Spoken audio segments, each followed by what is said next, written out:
Whether fictional or real, every single world has its own evil. Prejudice.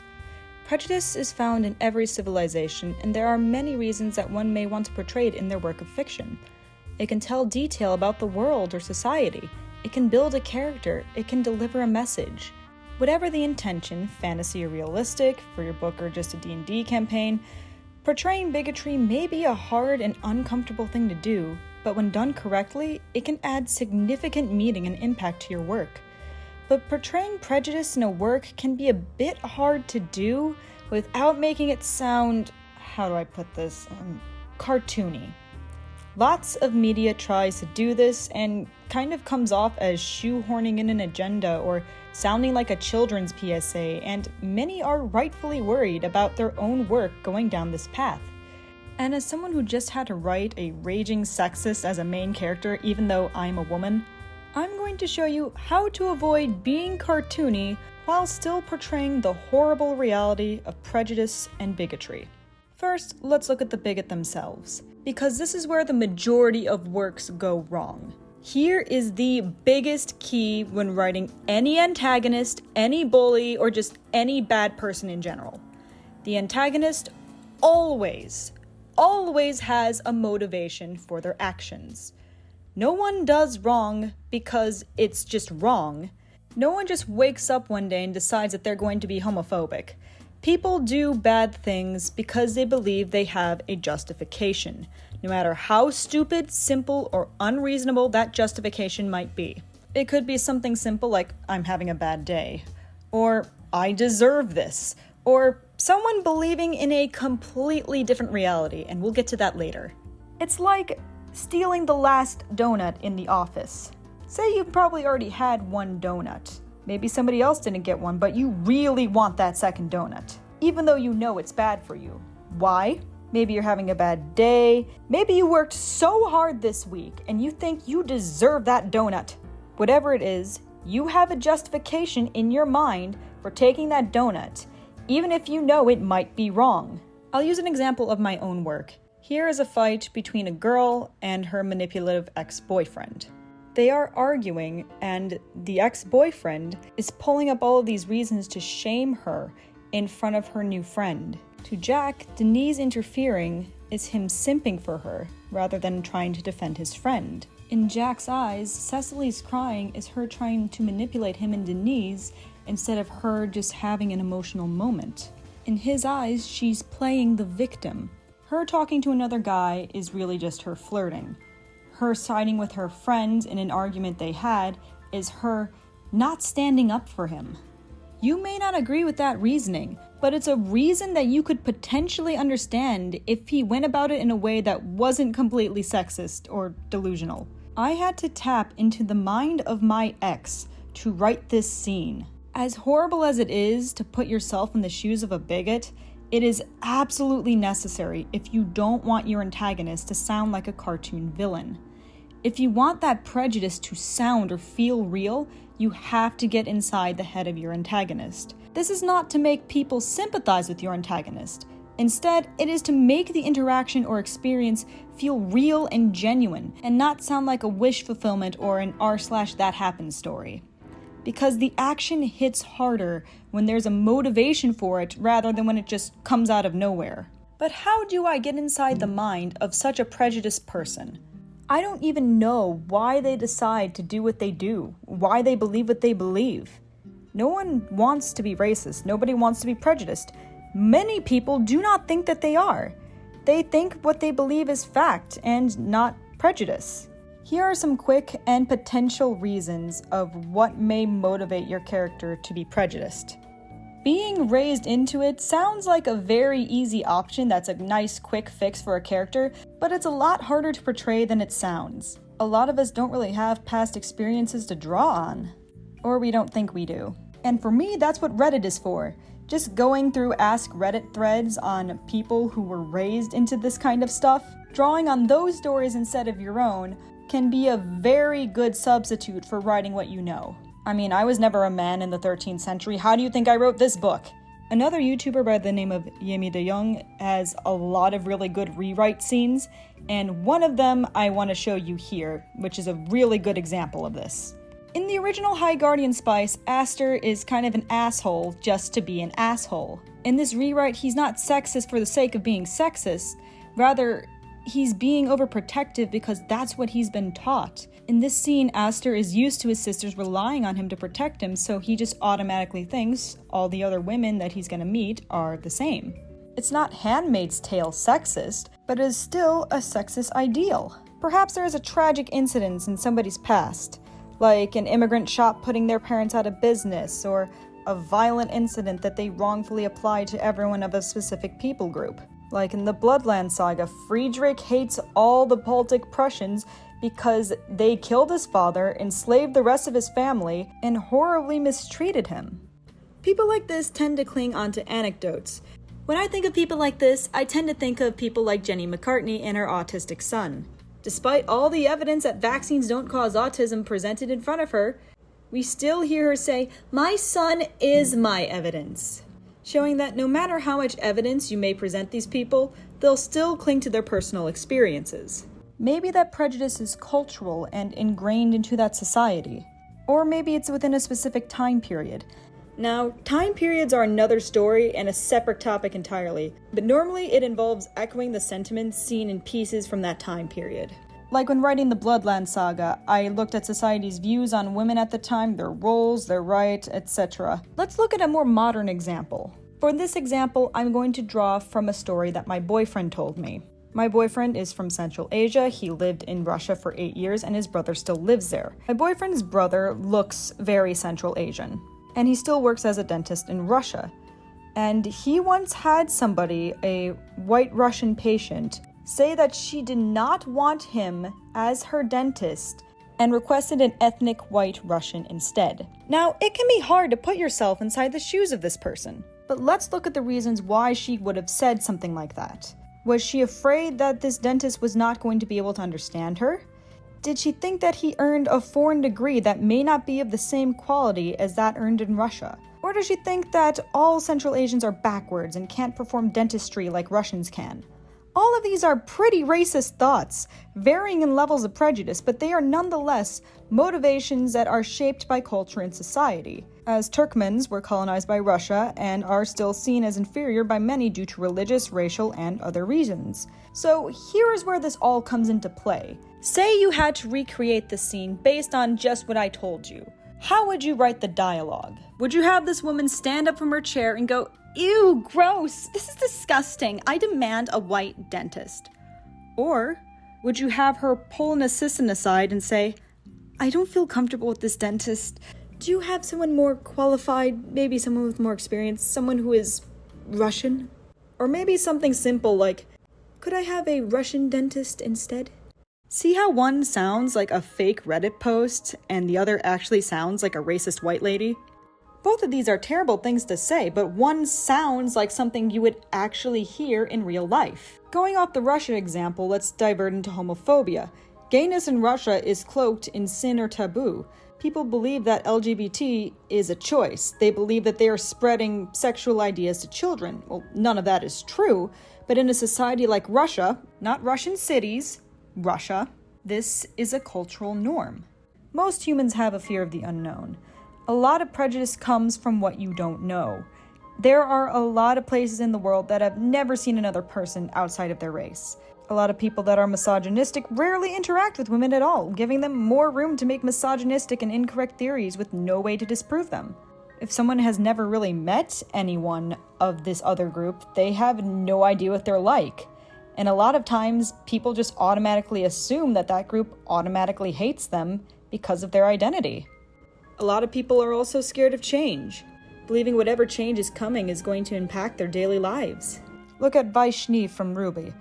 Vice automatically thinks that the faunists just hate humans, unaware of the other aspects that may influence that. Her entire rant in this episode is the perfect example of upbringing and fear of the unknown. Vice has likely never met any faunists in person, and Blake changes a lot of things. But until that point, she just thought all of the faunists mostly just have a hatred towards humans. Homophobes and transphobes think it's a choice or a political ideology. And this is also how many people have a come to light moment. Meeting people and realizing that you're not so different and that everything that you thought isn't exactly true, it's the easiest way for someone to overcome this ideology. So if you're looking to redeem this person, this is probably a good way to go. That Ruby episode is a good example. And there are real life examples of this too. Drawing what I said earlier about being in a completely different reality, going down a rabbit hole can be very hard to write if you don't know what you're dealing with. As somebody who has been brainwashed in the past, I actually have experience with this. This is when somebody is surrounded in an echo chamber, constantly being fed really bad or fake news, fake studies, to where all of it becomes a reality for them. If Wayfair was actually selling kids on the internet, anyone would be upset about that. No one would actually say, oh, it's a good thing that Wayfair is selling children. Was it a true story? No. But when you're surrounded by the media that constantly tells you that and constantly affirms your suspicions like that, that is your reality. It becomes real for you. Your reality is that Wayfair is selling children and that everyone else is just a cover-up or downplaying the situation and are scared to reveal the truth. You feel like you're a hero trying to bring the truth to the world, and that everyone is just standing against you and is just unenlightened. And a lot of times this often leads to developing a sense of community with the exact same people or an identity. And that community is incredibly hard to leave and just constantly reinforces that rabbit hole. You feel like being like this is a part of you, and if you were to leave it behind, you'd lose a special part of yourself, or you'd lose a community of friends that you built up. This is also how a lot of incels feel whenever they do find a girlfriend. When some of them find success, they become hesitant because they've grown so attached to this community online, and a lot of times they unintentionally or intentionally sabotage themselves because now they see this as a part of who they are. Tragedy and hardship can break a person down and turn them into a completely different person. In undergrad, I took a class on politics of the Middle East. For one project, I was reading a study on why people in Tunisia were suddenly turning to ISIS. And the men that were turning to ISIS were completely unreligious. Didn't pray 5 times a day, drank, basically my boyfriend. A Muslim in name only, if you will. But with severe economic downturn and government corruption, they suddenly fell on very hard times, and several studies have shown that in times of hardship, people are more likely to turn to religion or spirituality or extremism. Why do you think cults grow so big? They prey on desperation. And when people face hardship, sometimes it's just easier to shift the problem onto something else. And it's very easy to misplace blame in what's going on. Looking at all these reasons, this is not to say that you should feel bad for people that do these horrible things. A lot of us have hardship happen to us. Some of us may have been raised in a prejudiced upbringing. Some of us have a lot of fear of the unknown, but we don't go out and do these horrible things. These are definitely still bad people, but they are people nonetheless. As much as we want to believe that such hateful people aren't human, unfortunately, they are still members of our species, and as a result, they work the same way that we do. Now that you've established the perpetrator, let's establish the prejudice action that is going to take place. Remember, everything comes down to, you guessed it, motivation. They think that they are right in doing what they are doing. The severeness of this action should correlate with the strength of the belief. For example, someone who just thinks that women are physically weaker than men and that he could beat any woman in a sport at any time probably would do something like say something sexist rather than murder a woman in the back alley because she was in his presence. Overwhelmingly, prejudiced actions are provoked by something. It could be something minor like bumping into someone and the bigot believing it was a jab at them as a person, or something major like finding 2 people at a crime scene and assuming they did it based on their appearance. Draco doesn't just go up to Hermione and just call her a mudblood. There is a build-up there. She did something to provoke his response. Again, very much not her fault. If you call somebody a slur just because they annoy you, that is your fault. But to these people, they don't see themselves as wrong. They think they are justified. Just remember, all actions have to make sense. The antagonist has to have a justification for what they are doing, no matter how insane it is. be it in the name of God, believing you're taking out evil, believing you're better than somebody, believing someone is insulting you, etc. Many writers will say that it is always best to draw from your own experience. But what if you don't have any experience as a bigot or any experience facing any of those isms? Well, that's what references are for. The best way to really get inside somebody's head is to look at the prejudice groups themselves, like Bigot. Look at their demonstrations, their website, watch some interviews, pay attention to the specific language and rhetoric they use. It is often if you best copy that word for word. Or just go in any pro-Russian thread that's talking about the gays and you'll get a lot of inspiration there. For a lot of people, watching these groups like that can be very, very hard to do.